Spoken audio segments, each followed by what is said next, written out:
Маманың ашуланғанда айтатын сөзі. Айтпай ақ қойыңыз. 6 жылда бір нервісіне тиген шығарсың, айтсай. Айт. Айтпай ақ қойыңыз.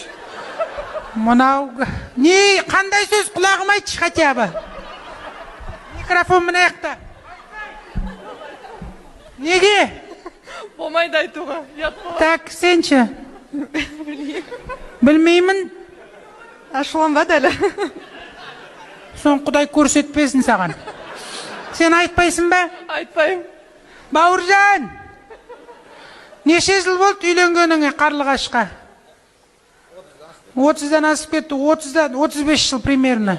35 жылда бір нервісіне тиген шығарсың, ашуланғанда айтатын сөзі. Сен де тормозит етеді екенсің ғой. Қарлығаштың алдында сендер де, жұрттар сен алдында дірілдесе, сен Қарлығаштың алдында дірілдейді екенсің ғой.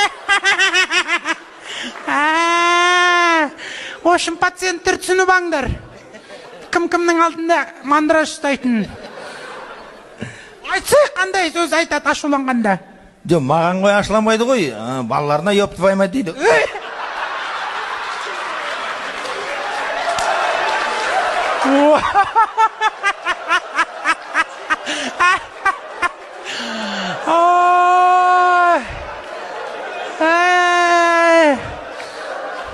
Мұна ошым 2020-ның картобы болды жарылған.